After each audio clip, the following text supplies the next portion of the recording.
Standard issue gear in World War II was designed by engineers in safe, clean offices, a world away from the mud and blood of the front lines. But when soldiers realized their factory-spec equipment wasn't always enough to keep them alive, they took matters into their own hands. From concrete armor that broke tank transmissions, to unauthorized weapon mords that could get you court-martialed, they improvised to survive. These are 10 forbidden field modifications soldiers used to survive World War II. Number 10.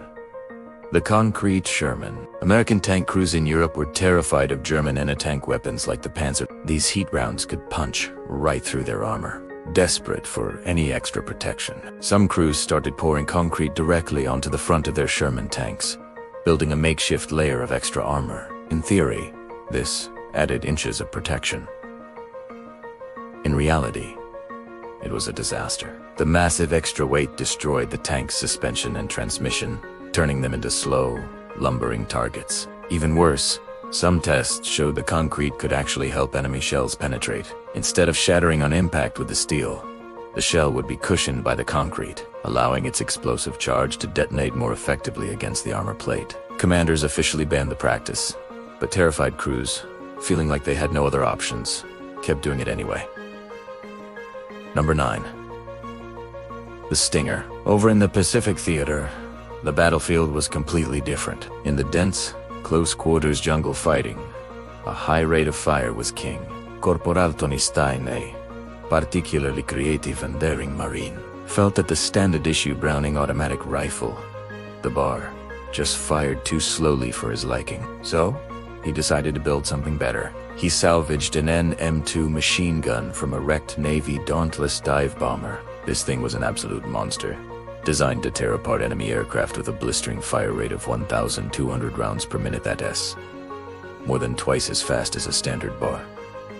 To make it portable, he attached a stock from a Garand rifle and a bipod from a bar. The result was a heavy, wildly uncontrollable, and completely unauthorized Frankenstein's monster of a gun. But on Iwo Jima, Stein used a Stinger to single-handedly destroy multiple enemy pillboxes, clearing the way for his platoon. He was awarded the Medal of Honor for his actions, with a gun that technically wasn't even supposed to exist. Number 8. Sweetheart grips. Not all modifications were about increasing firepower. Some were for morale. The standard issue M1911 pistol came with simple wood or plastic grips, but soldiers are resourceful, and they discovered that the clear plastic used for the canopies and windows on aircraft plexiglass could be carved and shaped. They began salvaging this material from downed or wrecked aircraft. They'd painstakingly carve out new grips for their pistols. The real magic was what went underneath. Beneath the clear plastic, soldiers would place photos of their wives, girlfriends, or children. These became known as sweetheart grips. It was a small, deeply personal modification that served no combat purpose. But every time a soldier drew his weapon, he was reminded of what Tendu he was fighting for, a little piece of home in the middle of hell. Number 7. The Whippet Bar. The Browning automatic rifle was a beast. It was reliable and packed a punch with its .30-06 round, but it was also long and heavy, weighing nearly 20 pounds. This made it clumsy for clearing houses or fighting in tight trenches. Now, you might know that Clyde Barrow of Bonnie and Clyde fame famously sawed down a bar for his criminal exploits. But G's on the front lines had a much more practical reason. Urban combat. Some soldiers took a hacksaw to their rifles, cutting the barrel down to the gas tube and sometimes even removing the stock entirely. This created a handheld flamethrower that sprayed 36 rounds at an incredible rate. It completely ruined the gun's range and accuracy past a few feet. But if you bumped into an enemy in a hallway or a confined space, the sort of bar was a devastating delete button number, says logs. You've definitely seen this in old war movies and photoslogs strapped to the sides of tanks, especially Shermans and T-34 SA. But this wasn't just for carrying firewood or for getting out of the mud, though it helped with that too. The main theory was that the log would act as a form of spaced armor against hollow charge weapons like the Panzer. The idea was that the log would detonate the warhead prematurely, before it could make contact with the tank's actual metal armor. This would cause the jet of molten copper from the explosion to dissipate its energy in the air, hopefully preventing it from punching through the hull.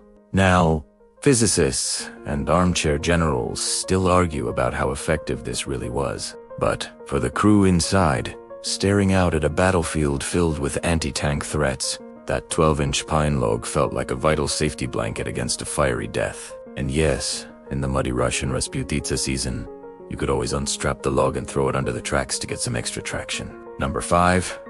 Resistance weapons. In occupied Europe, you couldn't just walk into a store and buy a gun. If you wanted to fight back against the occupation, you had to build one. Resistance groups across the continent became masters of clandestine manufacturing. The Polish resistance famously designed and built the Blisk, or Lightning, a surprisingly effective submachine gun made in secret workshops. But sometimes, the goal was much simpler. You just needed to kill one guard to steal his rifle and start your arsenal. Plumbers, mechanics, and blacksmiths built simple, single-shot zip guns from scraps of water pipes, nails, and rubber bands. They were crude, wildly inaccurate, and often just as dangerous to the user as they were to the target. But they were a powerful symbol of defiance, a piece of household plumbing that could start a revolution. Number 4. The B-17 Being a waist gunner in a B-17 Flying Fortress was one of the most brutal jobs of the war. You stood in front of an open window, firing a .50 caliber machine gun at 25,000 feet, where the temperature was often minus 50 degrees Fahrenheit. The wind chill from the 200-mile-per-hour slipstream was unimaginable. Frostbite was a constant enemy, and it took almost as many gunners out of action as the Germans did. Crews, desperate for any relief, began improvising. They started riveting small metal flaps or spoilers onto the outside of the window frame. These simple deflectors would disrupt the direct blast of the windstream. It didn't make it warm, not by a long shot, but it stopped the direct, freezing blast, allowing gunners to keep some feeling in their fingers just enough to stay on the trigger and defend the bomber. Number 3. The wet storage. The American Sherman tank had a grim, unofficial nickname given by its crews, the Ronson, after the popular cigarette lighter whose slogan was "Lights up first time, every time." Early models of the Sherman had a terrifying flaw.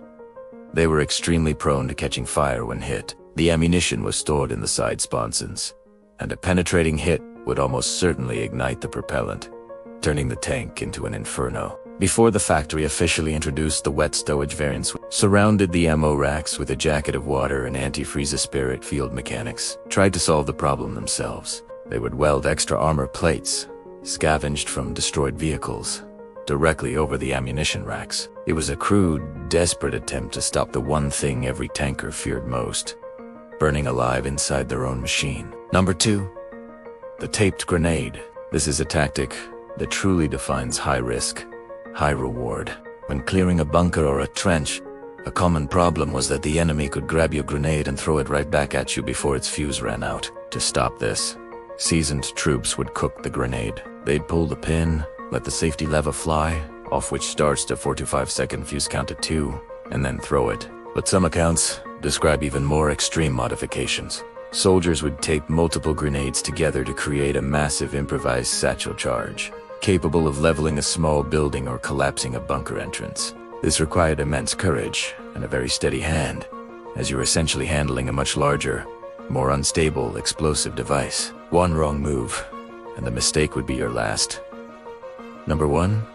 The human element. In the end, the ultimate modification in World War II wasn't mechanical, and it wasn't explosive. It was psychological.